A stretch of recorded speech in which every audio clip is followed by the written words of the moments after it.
It's Randi Rhodes. Here's a clip from our show, and go to randyrhodes.com for the whole thing and a podcast. Buy a stinking podcast. Mary had a little man. The fall. We believe that all men are created equal. To the magnificent mosaic that is America. From radio beacon to radio beacon. I have a dream today. Change has come to America. Believe me. Knock, knock.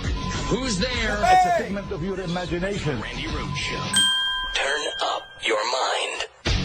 We know that centuries ago, they took a man, wicked men, put him on the cross, did not understand that though they were intending wickedness, that out of much intention of wickedness came goodness.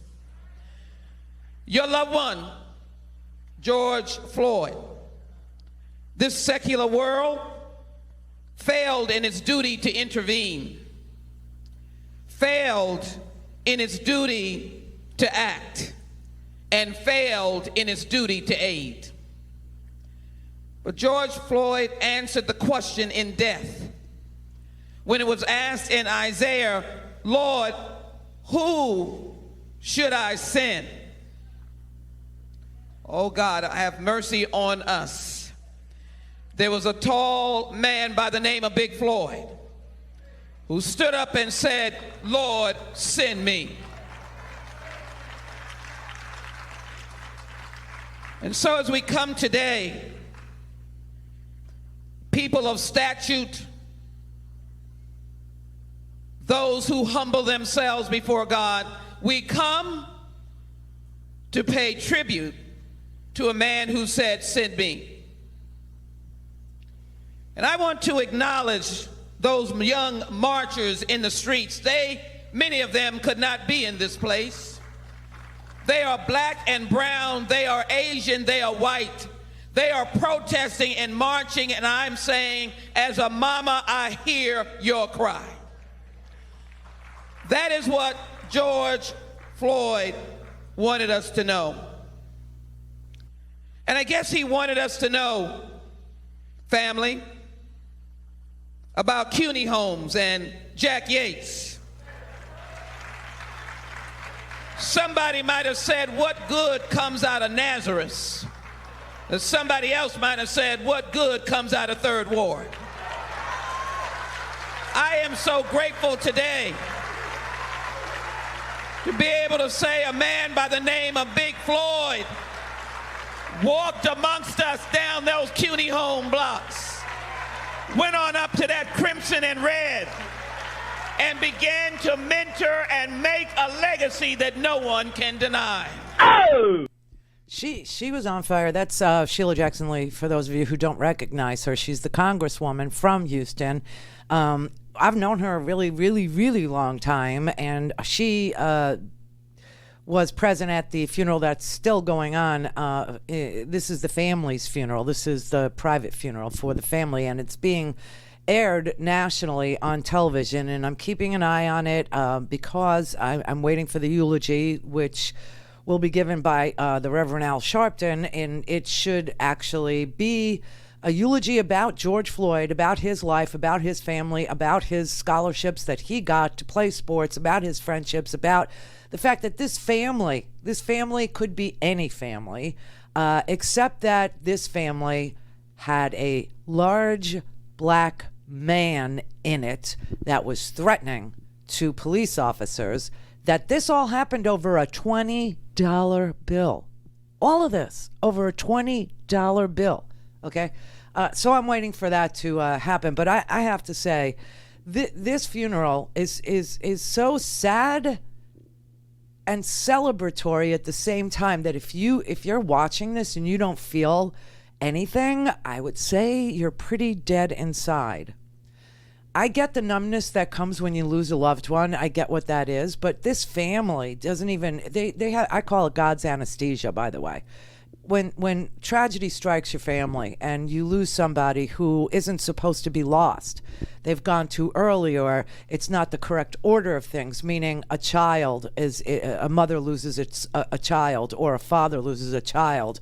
That's not the natural order of things, and that is so unnerving and disturbing. Losing a sister, obviously, I've been through that.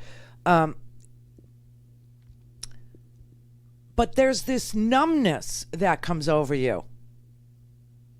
And I call it God's anesthesia. It is the only explanation I have for how human beings, after losing somebody in a shocking, horrific, sudden way, out of the natural order of things, can put a funeral together. I don't know how people do it, except to say that you're numb.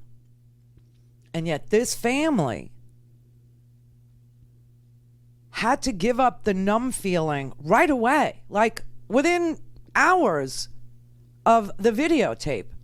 And overnight, they weren't permitted to grieve. They weren't permitted to be private in their grief. They weren't, this whole family, you saw his little daughter, 6 years old, right? And his widow, Roxy, and his brothers. They, all of a sudden, overnight, these people had to become experts in policing. They had to become experts in law enforcement. They had to become experts in media management. They had to find an attorney to represent them. They had to learn legislation, what was in the pipeline, and what to fight for, and that people were. I mean, it was just it is the most. So, what an awesome family this is when you consider that they're not even, and when all the people leave, this is when I worry about the family. This is when their church family is going to be everything for them, because while today is sad, it's beyond sad, but it's celebratory, and it's deeply, deeply rooted in faith. It's deeply rooted in their belief in a kingdom that exists somewhere above them, that this is the earth and the kingdom of Jesus exists someplace else, and that the earthly world failed him. But they are so able to show you that this family deserved none of this, that this family did not deserve to have their nephew, their son, their cousin, their father taken by the police in this manner. They already have turned the numbness into a purpose, something that is giving them even a heavier burden than they already had in this world. And they rose to it. They are rising to it. It is the most amazingly graceful family I have ever seen in my life. So I will tell you, Joe Biden, video, he sent it by video. He did visit with the Floyd family yesterday. Donald Trump is still claiming he only went to inspect a bunker, that he didn't need the bunker, even though Bill Barr is saying he did need the bunker. He did need the bunker, and we can't have this. We can't have the President of the United States needing to be in a bunker. But, of course, Trump is saying, I didn't need to be in a bunker. I was just inspecting it. I go down for whatever. So he's continuing to lie. Biden had really good things to say, because grief is not outside his wheelhouse. Losing a son, losing a daughter, losing a wife is in Joe Biden's DNA. To George's children and grandchild, I know you miss your dad and your granddad. Little Gianna, as I said to you when I saw you yesterday, you're so brave. Daddy's looking down. He's so proud of you. I know you missed that bear hug that only he could give. The pure joy riding on his shoulders so you could touch the sky. The countless hours he spent playing any game you wanted, because your smile, your laugh, your love is the only thing that mattered at the moment. I know you have a lot of questions, honey. No child should have to ask questions that too many black children have had to ask for generations. Why? Why's Daddy gone?